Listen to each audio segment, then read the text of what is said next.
au niveau du siège et je m'occupe du développement durable et de la responsabilité sociétale de l'entreprise. Voilà, eh bien vous pouvez y aller. Merci bien, bonjour à tous. Donc moi je m'appelle Fanny Sorbader et donc j'ai effectué ma thèse au sein du laboratoire Magmas et Volcans, sous la direction de Pierre Chiano, qui est directeur du laboratoire, et en collaboration avec Nicole Métric, qui est directrice de recherche à l'Institut de physique du globe de Paris. Donc cette thèse a donné suite à un postdoc que j'effectue actuellement dans un autre laboratoire à Bayreuth, en Allemagne. Et ma thèse donc s'intéresse à la genèse du volcanisme de zones de subduction. Et tout particulièrement, je vais m'intéresser à la formation de ces magmas émis en zone de subduction via deux approches différentes, les inclusions magmatiques et les expériences de fusion du manteau en laboratoire. Alors, dans cet exposé, je vais tout d'abord définir ce qu'est une zone de subduction, puis je parlerai ensuite plus spécifiquement des deux types d'approches et des résultats que j'ai obtenus donc au cours de ma thèse. Alors, la tectonique des plaques, les mouvements des plaques se traduisent par des mouvements en surface qui se traduisent soit par des mouvements d'extension, comme ici, ou alors soit par des mouvements de compression, et ces mouvements de compression entre deux plaques sont aussi appelés des mouvements de subduction. Donc les zones de subduction, comme vous pouvez le voir sur cette carte représentée par les triangles rouges, sont extrêmement présentes à la surface de la Terre. Elles bordent en effet la majorité des continents. Donc ce film va vous montrer comment se déroule une zone de subduction. On a donc deux plaques qui s'affrontent. La plus dense va passer sous la plaque la moins dense. Ceci va créer des perturbations thermiques au niveau des roches qui vont alors fondre pour générer un magma qui va remonter vers la surface et être émis au niveau des volcans de subduction.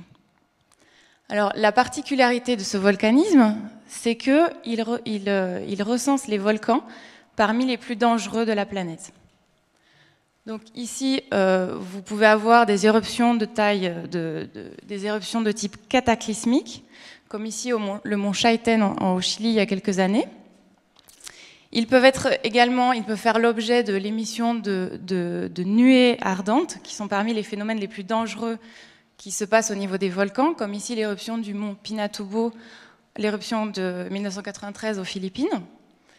Et ils peuvent également émettre dans l'atmosphère des panaches de cendres de taille colossale.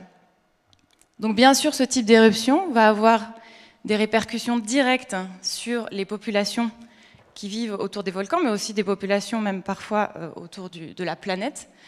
Donc on va ici noter donc des dégâts qui sont d'ordre matériel considérables, comme ici vous voyez en Indonésie, des pertes humaines, mais également des grandes catastrophes économiques, en barrant la route, par exemple, aux voies aériennes, comme ça a été le cas récemment en Islande, ou après l'éruption du mont Chaiten au Chili, qui a été beaucoup moins médiatisée.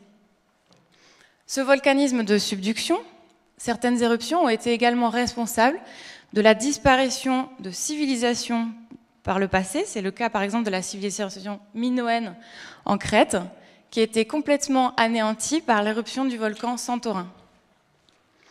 Alors, vous comprendrez maintenant que ce type de volcanisme nécessite d'être bien étudié. Et alors, pour nous, les volcanologues qui s'intéressons à ce type de volcan, il est fondamental de comprendre la source de ces volcans. Car lorsqu'on comprend la source, on est capable ensuite de mieux comprendre et d'anticiper tous les phénomènes qui vont découler de cette source. Alors ici, ce qu'il faut comprendre, c'est que la source de ces volcans, c'est en réalité le manteau terrestre, et plus précisément, c'est la roche du manteau qui va fondre pour générer un magma qui va remonter et être émis au niveau des volcans. Alors cette source étant située entre 50 et 100 km de profondeur, bien sûr, on n'a pas d'accès direct. On n'a pas d'accès direct à cette source. Le seul outil dont on dispose, nous, ce sont les magmas qui sont émis en surface. Ces magmas émis en surface sous la forme de lave vont, eux, nous donner des informations sur ce qui se passe dans les chambres magmatiques, c'est-à-dire les réservoirs où sont stockés les magmas avant leur éruption. Et le fait de comprendre les chambres magmatiques vont donc nous renseigner sur ce qui se passe dans la source de ces magmas. Alors, heureusement pour les populations, toutes les éruptions émises par les volcans de subduction ne sont pas toutes de type cataclysmique comme celles que je vous ai décrites au début de cet exposé. On va en fait mesurer un degré dans l'explosivité des volcans. Ce caractère plus ou moins explosif des volcans est directement en lien avec ce qui se passe ici dans les chambres magmatiques, représentées ici par les différents carrés. Lorsqu'un magma arrive dans une chambre magmatique, il s'éloigne de sa source, donc il va se refroidir. En se refroidissant, il va former des cristaux, un peu comme lorsqu'on met de l'eau au congélateur, elle va se transformer en glace, et avant d'être complètement de la glace, elle va former des petits cristaux de glace. Au niveau d'un magma, les cristaux qui sont formés sont les olivines. Alors l'olivine est un cristal qui est géologiquement très important, parce qu'il représente la majorité des cristaux qu'on trouve dans les laves sur la Terre. Donc, ces olivines sont également un minéral, c'est un cristal semi-précieux, qui est notamment utilisé en joaillerie. Donc, pour information, chaque bague sur Internet coûte environ 200 €. Et plus on stocke le magma, plus le magma reste longtemps dans la chambre magmatique, plus il refroidit et plus il cristallise. Plus il cristallise, plus le volume ici de magma liquide va diminuer et va concentrer les gaz dissous dans le magma. Ce phénomène va avoir pour effet de créer une pression de plus en plus forte au niveau de la chambre magmatique, ce qui va se traduire par directement une explosivité de plus en plus forte au niveau des volcans. D'autre part, plus les magmas restent longtemps dans la chambre magmatique, plus leur composition chimique va évoluer et donc va s'éloigner des compositions des magmas initiaux. Donc nous qui nous intéressons à la source de ces volcans, on va essayer de rechercher les magmas qui sont le moins transformés depuis leur création au niveau de la source jusqu'à leur émission en surface. Donc ainsi, on va rechercher les magmas qui sont le moins longtemps restés dans la chambre magmatique, qui ont eu le temps de cristalliser très peu. C'est ce qu'on appelle les magmas primaires. Alors il existe différentes méthodes pour étudier ces magmas primaires. La méthode la plus couramment utilisée, ce sont l'étude des laves. Donc par échantillonnage direct au niveau des coulées de lave, ou alors par échantillonnage de ces coulées de lave une fois refroidies. Pour cette thèse, moi j'ai utilisé une autre méthode qui est moins utilisée parce qu'elle est plus fastidieuse et qui est en réalité l'étude des inclusions magmatiques. Les inclusions magmatiques, ce sont ces petites gouttelettes de magma qui sont de l'ordre du micron et qui sont piégées dans les olivines que l'on trouve dans les laves. Alors pour comprendre la formation de ces inclusions magmatiques, il faut revenir dans la chambre magmatique et imaginer que lorsque le minéral, l'olivine, grandit, elle piège des petites gouttes de magma environnant. Ces petites gouttes de magma sont en réalité les inclusions magmatiques que l'on retrouve ensuite en surface. Alors, ces inclusions possèdent des informations supplémentaires par rapport aux laves, puisqu'en fait, elles vont permettre notamment de préserver la teneur en gaz dissous du magma. Si je fais une analogie, ce serait un peu comme si ces inclusions correspondraient à une bouteille de champagne fermée, c'est-à-dire que les gaz sont présents, mais ils ne sont pas exprimés, parce que la bouteille est fermée, alors que les laves, elles, correspondraient en fait au champagne émis donc, suite à l'ouverture de la bouteille et donc à la décompression de ce liquide. Donc, hormis cette différence majeure qui est liée en fait directement au gaz, au dégazage, entre les inclusions magmatiques et les laves, on pourrait s'attendre à ce que les compositions chimiques des inclusions magmatiques et des laves soient les mêmes, puisque en fait, ils sont issus du même magma à l'origine, qui est le magma présent dans la chambre magmatique. Or, ce n'est pas le cas, puisque lorsqu'on regarde la silice, qui est le constituant chimique majeur des magmas émis à la surface de la Terre, on s'aperçoit que les inclusions sont pauvres en silice, alors que les laves sont riches en silice. Et ce paradoxe ne peut pas être expliqué ni par des phénomènes liés au gaz, ni par de la cristallisation, comme je vous ai expliqué tout à l'heure. Ce phénomène est uniquement explicable si l'on invoque deux sources différentes à l'origine des laves et des inclusions. Ma thèse s'est particulièrement intéressée à ce problème, qui s'inscrit dans une thématique plus générale, qui est développée au laboratoire Magmas et Volcans, et qui s'intéresse donc à l'étude des volcans depuis la formation des magmas dans le manteau jusqu'à leur émission en surface à travers les volcans. On a différentes approches pour étudier ces volcans, soit les mesures directes sur le terrain lorsqu'on veut étudier la morphologie de ces volcans, soit les analyses chimiques des magmas lorsqu'on veut étudier ce qui se passe dans les chambres magmatiques, soit la reproduction en laboratoire des conditions physiques de jeunesse des magmas, si on veut étudier en fait les magmas à leur origine, donc à leur conception. Ma thèse s'intéresse à ces deux dernières approches, à savoir une approche géochimique,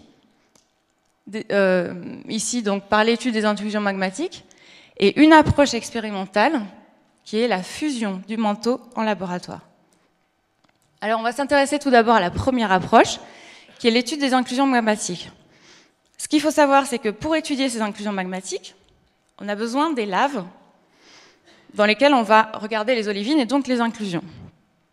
Pour avoir ces laves, on doit effectuer des missions de terrain et échantillonner directement sur le terrain. Donc pendant ma thèse, j'ai eu la chance d'avoir en ma possession des échantillons de laves qui proviennent de volcans de zones de subduction, comme par exemple le volcan Ali-Koudi dans les îles éoliennes, ou encore le volcan Galunggung en Indonésie. Et j'ai participé, d'autre part, à une mission de terrain dans l'archipel du Vanuatu pour aller échantillonner ces roches. Le problème au Vanuatu auquel on est confronté, c'est que lorsqu'on veut aller échantillonner les roches, on se retrouve dans un environnement comme ça. C'est-à-dire que c'est la jungle. Donc pour aller échantillonner des roches et trouver déjà les roches avec cette végétation, c'est plutôt compliqué. Donc en fait, parfois, on n'avait même pas accès aux volcans au milieu de l'île. On a dû donc s'écarter un peu des terres et revenir en bordure de mer pour aller échantillonner ces coulées de lave, donc refroidies, et ainsi que les termes les plus érodés de ces coulées, c'est-à-dire directement le sable de la plage. Une fois qu'on a eu ramassé ces échantillons, on est revenu au laboratoire et donc on a sélectionné ici les olivines et on a regardé les inclusions de manière très précise au microscope. Ensuite, on les a polies pour ensuite les analyser par des méthodes d'analyse de haute précision, comme la microsonde ou le laser, qui nous permettent, en fait, qui sont capables d'analyser de tout petits objets de la taille du micron, comme les inclusions magmatiques. Alors, avant de vous expliquer en quoi ces inclusions nous ont permis de définir la source du volcanisme en zone de subduction, je vais un peu revenir sur les notions de manteau et de source. Vous avez ici une coupe de la Terre, qui est constituée d'une croûte, d'un manteau et d'un noyau. Nous, la partie qui nous intéresse, c'est le manteau terrestre, puisque c'est là où se forment les magmas. On sait que le manteau est constitué d'une roche qui s'appelle la péridotite. Les études antérieures nous ont montré que lorsqu'on fond une péridotite, on va donc obtenir un magma, et ce magma est riche en silice et correspond aux laves émises en zone de subduction. Donc pour les gens qui ont étudié uniquement ces laves, le problème était résolu. La source des magmas en zone de subduction, c'est la péridotite du manteau. En réalité, il s'est avéré que le problème était plus compliqué que ça, parce que lorsqu'on fond cette roche, on n'arrive pas à générer les magmas pauvres en silice, qui sont pourtant bien présents dans les zones de subduction, sous la forme d'inclusions magmatiques. Donc, la découverte de ces inclusions dans les années 2000 a totalement remis en question tout ce qu'on croyait sur la nature de la source des magmas émis en zone de subduction. Donc, ce problème a créé énormément de polémiques au niveau de la communauté scientifique, puisque c'était clair que la péridotite seule ne pouvait pas expliquer l'ensemble des magmas qui sont présents en zone de subduction. Donc la clé de ce problème a été de regarder plus précisément de quoi se compose exactement ce manteau terrestre. Et il s'avère que ce manteau, en fait, il n'est pas homogène, mais il est hétérogène. Et que ces hétérogénéités sont liées directement à des mouvements internes au manteau qui sont actifs depuis la création de la Terre, c'est-à-dire depuis 4,5 milliards d'années, qui sont des mouvements de brassage du manteau, comme vous le montre cette modélisation, et qui sont directement responsables des hétérogénéités dans le manteau. Ces hétérogénéités, d'un point de vue géologique, elles se traduisent par l'existence de roches de compositions chimiques différentes. Parmi ces roches, on retrouve bien sûr la péridotite, dont je vous ai parlé tout à l'heure, qui est présente à 90% dans le manteau, et on trouve un autre type de roche, présente à 10% dans le manteau, qui est la pyroxénite. Les résultats de l'étude de ces inclusions, qui ont donné lieu à 3 publications scientifiques, ont montré qu'en fait, il était nécessaire d'avoir les 2 types de roches, péridotite et pyroxénite, pour expliquer l'intégralité des compositions des inclusions magmatiques. La conclusion à cette étude est donc que les inclusions enregistrent des hétérogénéités du manteau source dans les volcans de subduction. L'étape suivante, ça a donc été d'essayer de tester ce modèle de manière expérimentale en laboratoire. Ce qui nous amène donc à la deuxième approche, les expériences de fusion du manteau en laboratoire. Concrètement, ce que j'ai fait, j'ai pris une péridotite, une pyroxénite, et pour reproduire les hétérogénéités du manteau, j'ai mélangé ces 2 sources en proportions différentes. C'est ce que vous voyez ici. J'ai ensuite porté ces roches reconstituées dans les conditions physiques du manteau, donc de genèse des magmas, c'est-à-dire en gros entre 50 et 100 km de profondeur, soit des pressions correspondantes de l'ordre du gigapascal, qui correspondent à peu près à 10 000 fois la pression atmosphérique, et des températures entre 1100 et 1300 degrés. Ces conditions ont pu être atteintes grâce à un appareillage particulier, comme ici la presse multi-enclume, qui est un instrument national du CNRS, qui est au laboratoire de Clermont-Ferrand. Le résultat majeur de cette étude, c'est que pour la première fois, on a réussi de manière expérimentale à reproduire des magmas, à la fois des magmas riches en silice, qui correspondent aux laves, et à la fois des magmas pauvres en silice, qui correspondent aux inclusions. Et la clé de ce résultat, c'est la proportion de pyroxénite dans le manteau.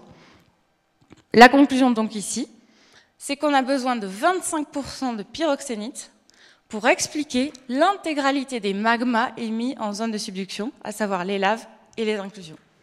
Donc ce résultat majeur a fait également l'objet d'une publication dans une revue scientifique de renommée internationale. Donc maintenant, il nous reste à comprendre comment ces pyroxénites participent-elles à la source des magmas en zone de subduction. Donc pour répondre à cette question, on va regarder plus en détail ici la zone de subduction. Et on a donc ici un manteau qui est la source, puis une croûte. Et à la base de cette croûte, on a un niveau de pyroxénite. Alors, ces pyroxénites étant plus denses que le manteau, elles vont peu à peu, au cours du temps, s'enfoncer dans le manteau. Et c'est un phénomène qu'on appelle la délamination crustale. Ce phénomène serait donc à l'origine de la présence de ces pyroxénites dans le manteau source des magmas émis en zone de subduction. Donc maintenant qu'on a compris ce mécanisme global qui est spécifique aux zones de subduction, j'ai ensuite élaboré un scénario global permettant d'expliquer la formation des magmas en zone de subduction, c'est-à-dire les inclusions et les laves. Je considère donc ici une source dans le manteau constituée à majorité d'une péridotite et en minorité d'une pyroxénite. Si je fonde cette source, la pyroxénite étant plus fusible que la péridotite, elle va fondre en premier et générer un magma. Ce magma va venir se stocker dans une chambre magmatique. Comme je vous ai dit au début, lorsque le magma est stocké, il refroidit. Il va donc cristalliser des olivines qui vont, elles, piéger des inclusions qui auront la composition de ce magma initial. Lorsque la fusion continue, je fonds alors la péridotite, ce qui injecte un nouveau magma dans la chambre magmatique qui va progressivement diluer la composition du magma initialement créé. Ce magma va également former des olivines qui vont former des inclusions tout en préservant les olivines et les inclusions du magma précédemment formé. Lorsque je continue encore à fondre, je vais fondre maintenant de manière majoritaire la péridotite, ce qui va former donc un dernier magma qui va se retrouver piégé également dans les inclusions ici de 3e génération. Ce mécanisme en différentes étapes va nous permettre d'expliquer l'intégralité des compositions des magmas en zone de subduction représentés ici par ce diagramme. Alors, il est important ici de souligner que seules les inclusions magmatiques sont capables d'enregistrer toutes les étapes ici de mélange et de fusion, et donc d'enregistrer les hétérogénéités de source. Ce sont les témoins de ces hétérogénéités de source. Alors en conclusion, je voudrais juste dire que cette étude donc, est la première qui est réalisée sur les zones de subduction, a couplé à la fois une approche de type géochimique, avec l'étude des inclusions, et une approche de type expérimental, avec les expériences de fusion du manteau. Elle nous a permis donc de comprendre la dynamique du manteau dans les zones de subduction, avec la mise en évidence d'un mécanisme majeur qui est la délamination crustale. Et grâce à cette étude, on peut également mieux connaître maintenant la nature du manteau terrestre, avec l'existence de ces hétérogénéités qui ont été mises en évidence par des magmas cachés dans les olivines des laves de tout petits volumes, qui sont environ 1 milliard de fois plus petites que les sources desquelles elles proviennent. Alors ce modèle a également été confirmé par des résultats d'imagerie sismique, comme vous pouvez le voir ici sur cette animation, au niveau de la subduction de Tonga en Polynésie française, où l'on retrouve ici la plaque plongeante avec le manteau au-dessus qui comporte des hétérogénéités qui, selon notre étude, sont directement impliquées dans la source, dans la genèse des magmas de zone de subduction. Je vous remercie pour votre attention.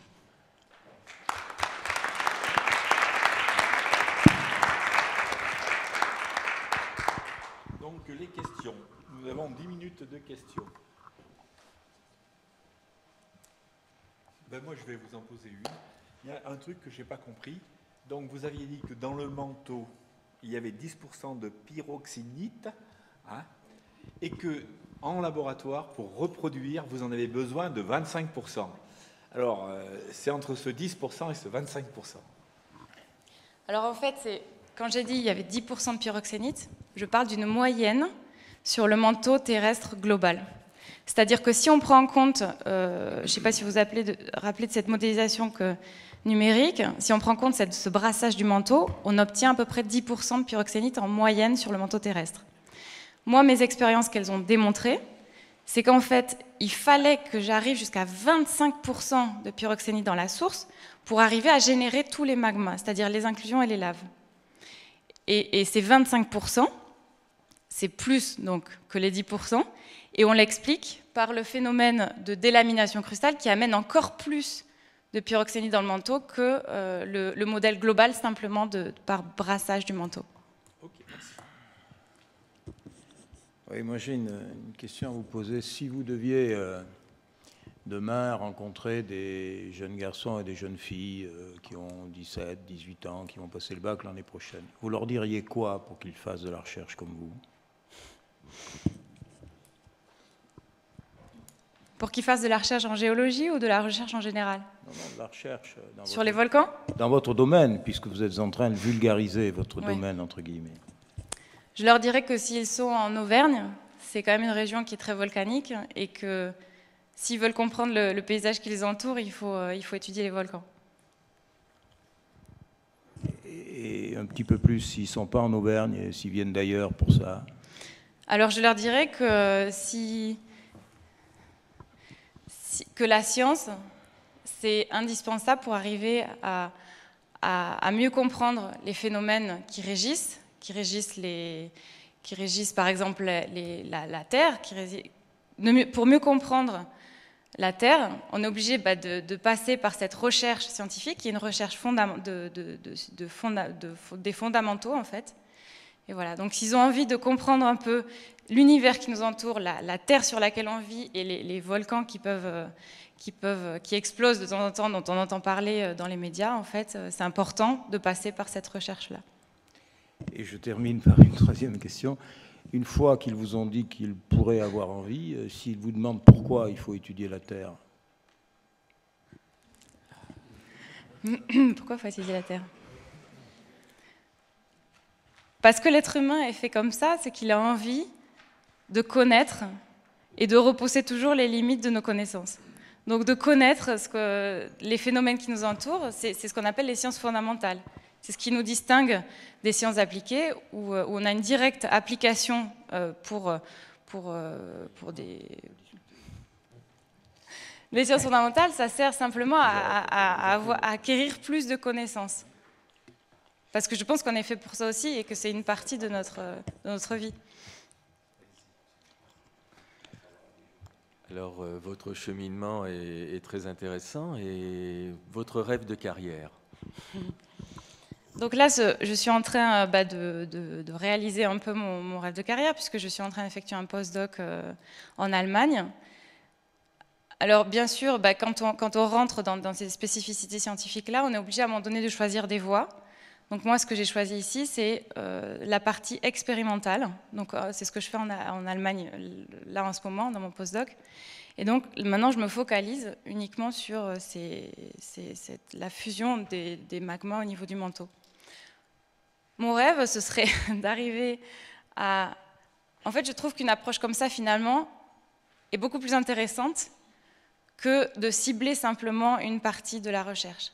C'est-à-dire que là, je suis en train en fait, de m'intéresser uniquement à la partie expérimentale et je me rends compte à quel point en fait, le fait d'avoir des échantillons naturels, de pouvoir comparer avec la nature, ça manque quand même. Il y a un lien qui manque parce qu'effectivement, en manière expérimentale, on ne pourra jamais totalement reproduire ce qui se passe dans le manteau, bien évidemment. Donc mon rêve, ce serait d'arriver à continuer à coupler en fait, ce genre de méthode. Voilà.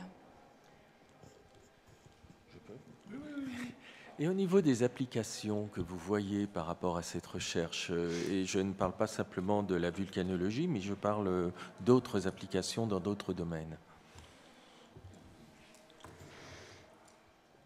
Vous voulez dire de ma thèse en général, les implications que ça pourrait avoir? Des analyses de cristallographie, des analyses de... j'imagine de densité de magma, mais aussi de viscosité, etc. Qu'est-ce qu'il pourrait y avoir de fusion, en fait? Ouais. Alors, tous ces outils que j'ai utilisés, bien sûr, ont d'autres applications. Par exemple, les machines expérimentales que j'utilise, on peut également les utiliser pour beaucoup d'autres applications et aller notamment remonter, par exemple, au niveau de ce qui se passe dans le noyau terrestre, ou au contraire, regarder ce qui se passe au niveau des planètes. Donc tous ces outils, en fait, ont des applications qui sont vraiment propres à chacun de ces outils. Voilà. Une ou deux questions. Oui, allez-y, monsieur. J'ai une question par rapport à votre présentation que j'ai trouvée intéressante. Et puis, pour rebondir un peu sur ce qui vient d'être dit par rapport à des analogies ou éventuellement des perspectives, est-ce que vous avez regardé du côté des semi-conducteurs? Parce que j'ai l'impression qu'on retrouve des phénomènes un peu similaires, dans le sens où on peut changer la caractéristique d'un isolant ou d'un conducteur pour le rendre semi-conducteur grâce à des inclusions relativement fines et proportionnellement statistiquement qui contrôlent finalement le passage ou non d'un courant. Et donc du coup, par rapport à au magma et avec les fameuses incrustations qui sont à l'intérieur, est-ce que la caractéristique physique globale, je dirais d'un magma sain, entre guillemets, et d'un magma où il y a ces incrustations, est-ce que vous avez regardé de manière un peu plus fine? Alors, ça ne change en rien, non. Parce qu'en fait, ces inclusions sont de taille, comme je l'ai dit, de l'ordre du micromètre. Donc, c'est bien plus petit que le magma général. Et surtout, elles sont piégées dans les olivines. Donc, ces olivines, de toute façon, elles existent. Il y a des olivines qui n'ont pas d'inclusion, d'autres olivines qui ont des inclusions. Donc tant que le magma, c'est-à-dire on va dire la lave, est formé donc d'un ensemble le verre, le magma plus des cristaux, qu'il y ait des inclusions ou non dans ces cristaux, ça ne va pas changer les propriétés physiques de ce magma. Oui, bien sûr. Quand vous dites physique, c'est au sens large ou il y a des... Au sens densité, viscosité. D'accord. D'accord. Ok. Vous avez... Merci pour votre présentation. Vous avez, au début, vous avez dit que l'explosivité des volcans augmentait avec la diminution avec le refroidissement. Et je voulais savoir qu'est-ce qui fait qu'un magma refroidit plus qu'un autre, puisque finalement c'est ça qui cause la cristallisation différente du magma.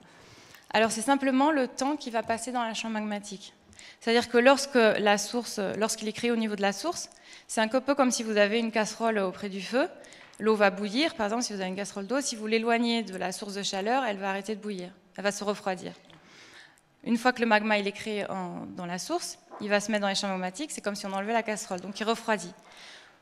Plus le temps qui va passer dans ces chambres magmatiques va donc contrôler son refroidissement. C'est-à-dire que s'il reste une journée dans la chambre magmatique, il va être plus chaud quand il va être émis en surface que s'il reste des mois dans la chambre magmatique. Et qu'est-ce qui fait rester plus longtemps le magma Alors ça, il y a différents paramètres. Et un des grands paramètres, c'est notamment la croûte en fait, qui est au-dessus, puisque les volcans sont construits sur une croûte terrestre, et ensuite on a la chambre magmatique. Et plus la croûte en gros est épaisse, plus le bouchon est gros. La croûte, c'est comme un bouchon en fait, qui empêche au magma de remonter. Donc ce bouchon, plus il est grand, et plus il est difficile à faire péter en fait. Donc c'est ce qui contrôle aussi, ce qui fait que les magmas restent plus longtemps et qu'il faut arriver à ce qu'on ait une pression qui soit très très importante pour arriver à faire péter ce bouchon, d'où les volcans très, très explosifs.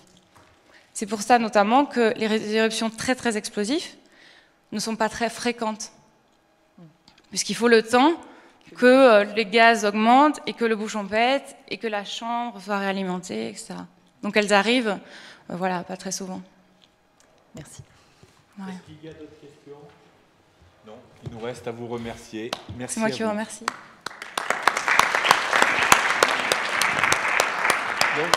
J'appelle Monsieur Julien Boucher.